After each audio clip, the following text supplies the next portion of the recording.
Good evening, everybody. Thank you very much for your patience, and I apologize for the fact that I can't stay to take questions, which I would like to do, but we are operating under some very tight constraints on the rest period the law allows for our pilots because of some of the delays. So as a result, I need to get to the airport and get on the plane. But I will make a statement before doing so, and I hope it will cover much of what you're concerned about. This evening, we are really reminded once again of diplomacy's power to tackle significant challenges. And thanks to years of hard work and committed dialogue, we have made vital breakthroughs related to both the nuclear negotiation and a separate long-term diplomatic effort.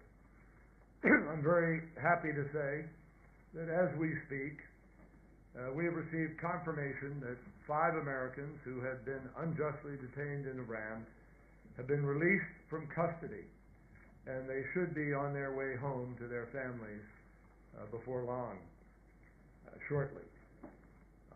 The President will have more to say about their release later.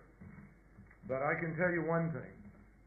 While the 2 tracks of negotiations were not directly related, and they were not, there is no question that the pace and the progress of the humanitarian talks accelerated in light of the relationships forged and the diplomatic channels unlocked over the course of the nuclear talks.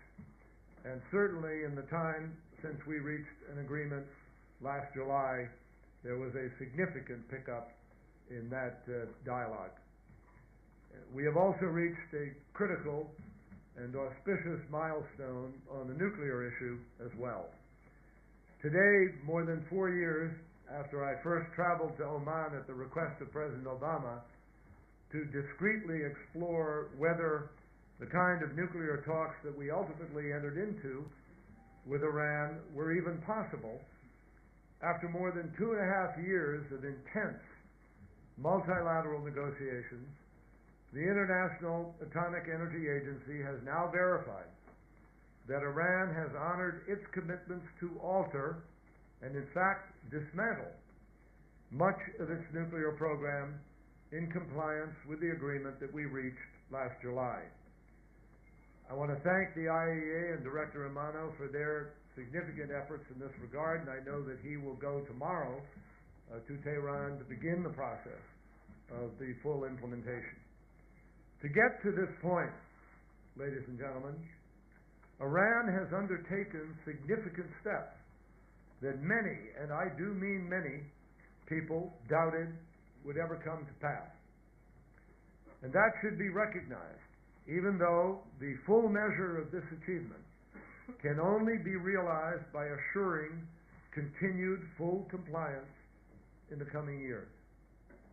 In return for the steps that Iran has taken, the United States and the EU will immediately lift nuclear-related sanctions, expanding the horizon of opportunity for the Iranian people, and I have even tonight, before coming over here, signed a number of documents over those sanctions that the State Department has jurisdiction over in order to effect that lifting.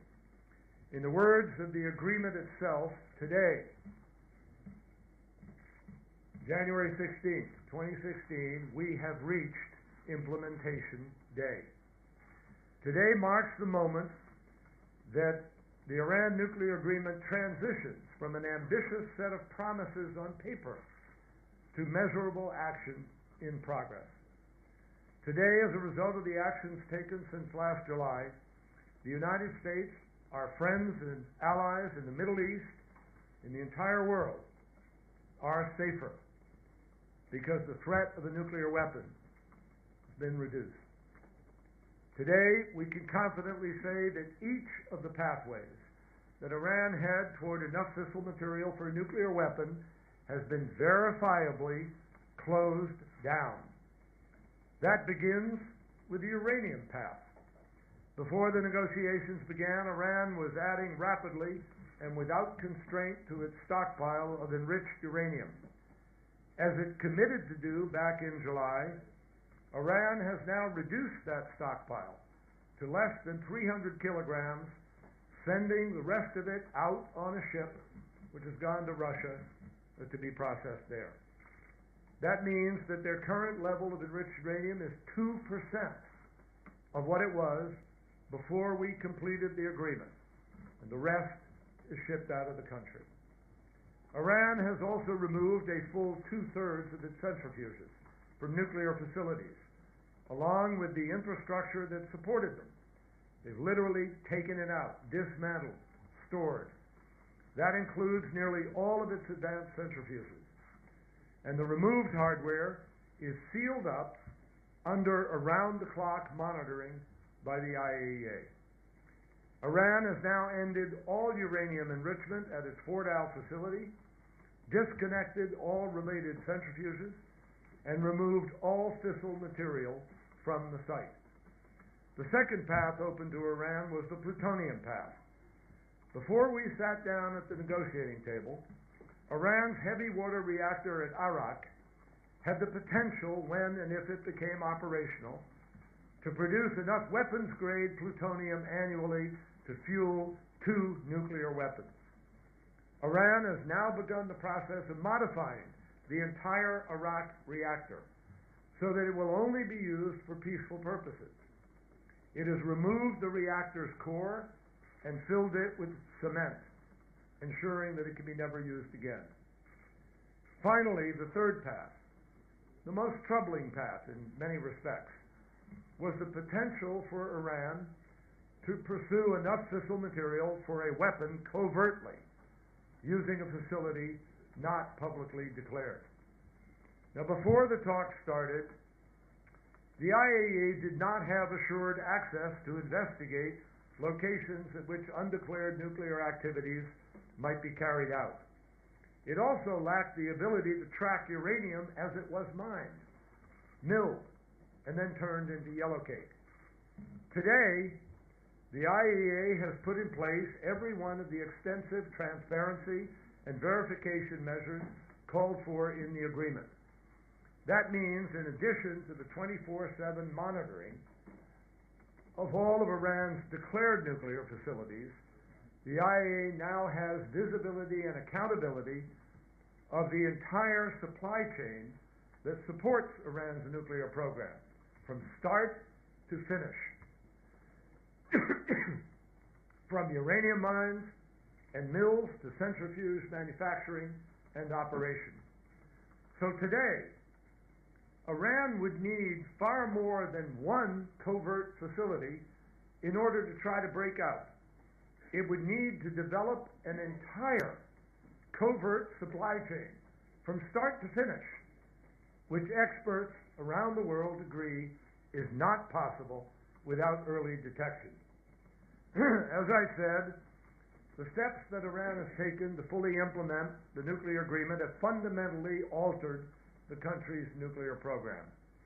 2 years ago, we assessed that Iran's breakout time, the amount of time it took to go from producing fissile enriched uranium to have enough for one bomb, that amount of time has gone from 2 to 3 months where it was.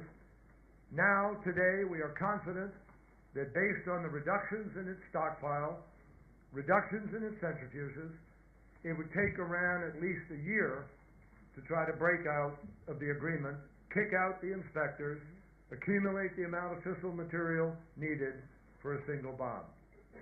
And if Iran ever did decide to do that, because of the steps that are in this agreement, we would know it almost immediately, and we would have enough time to respond accordingly. Let me underscore, verification remains, as it always has been, the backbone of this agreement. We welcome that Iran has followed through on the promises that it made. It has kept its word, and we will continue to do the same. But we will also remain vigilant in verifying Iran's compliance every hour of every day in the years ahead. Now, I emphasize, today's announcement gives us even more hope, more confidence in the possibilities about this effort going forward. Thus far, Iran has taken every step that it committed to take, dating back 2 full years, not just back to July, but dating back to the interim agreement that we announced in Geneva and Switzerland. And we have now 2 years of compliance already under our belt, with another 13, and then another 15, and then another 20, and then another 25, and then the lifetime of this agreement under the additional protocol and the modified code 3.1. Now, obviously, past performance does not guarantee future results. We know that. Furthermore, while we welcome Implementation Day, we understand that this marker alone does not wipe away all of the concerns that the international community has rightly expressed about Iran's policies and actions and choices in the region. But we also know, without doubt, there is not a challenge in the entire region that wouldn't become much more complicated, much worse, if Iran had a nuclear weapon. And that is why this agreement is so important. With the agreement fully implemented, the international community can finally work to address the other regional challenges without the looming threat of a nuclear-armed Iran, including the crisis in Syria, on which we have made important progress in recent months. Before I close, I want to thank a few important people who brought us here to this day, who've been critical to this process throughout the negotiations. And that starts with the person I work for, President Obama, who has been resolute in insisting that Iran must never have a nuclear weapon, and equally strong and courageous in asserting that diplomacy should be given a fair chance to achieve that goal. His courage to pursue a path that many people deemed impossible and some people deemed inadvisable is the reason we are where we are, marking Implementation Day, not alone, not bilaterally, but with France, Germany, Britain, China, Russia, all of us joined together in an effort to create this accountability. I also want to thank the delegations representing all of our P5 partners. All of them have worked unbelievably hard and have set a standard for international cooperation, and I particularly want to thank Dame Cathy Ashton for helping to lead this process for 2.5 years, and her successor, Federica Mogherini, for expertly coordinating international efforts during the final stage and helping in these last 2 days to bring us to this announcement. I also want to express my gratitude for the superb efforts of my own delegation, led by Steve Mull and previously by Wendy Sherman, all of whom from the State Department, from the White House, and throughout the interagency system that we work with in the United States, all of them, the Justice Department, the Energy Department, Ernie Moniz and others, have done an extraordinary job, and they richly deserve the gratitude of our nation, and I believe other nations who benefit from this. Let me also thank the government of Austria, Switzerland, and Oman for their continued and enormously generous hospitality at times, for their assistance all the time, and for the international work that they have helped to make possible here. And I'm particularly grateful to the government of Switzerland, to DJ Burkhalter, and all those who have worked in the last days as our representatives in Tehran in helping us with the mission regarding the release of the Americans, which you will hear more about from President Obama later. Finally, I want to again express my deep respect for the serious and constructive approach that Iran's delegation brought to this effort. Foreign Minister Javad Zarif and his team from day one demonstrated their deep commitment and seriousness of purpose, and Dr. Ali Salehi has worked diligently with Secretary Moniz to find creative solutions to difficult technical challenges. and we've been able to approach every step of this process with professionalism and mutual respect. The hard work will continue, no question, and the tough politics surrounding this issue in many countries, including the United States and Iran, that's obviously not going to get easier overnight. But the fact is that today marks the first day of a safer world, one where we believe it is possible to remain safer for years to come, and particularly with the compliance of this agreement. I think we have also proven once again why diplomacy has to always be our first choice and war our last resort, and that is a very important lesson to reinforce. We have approached this challenge with the firm belief that exhausting diplomacy before choosing war is an imperative, and we believe that today marks the benefits of that choice. Thank you.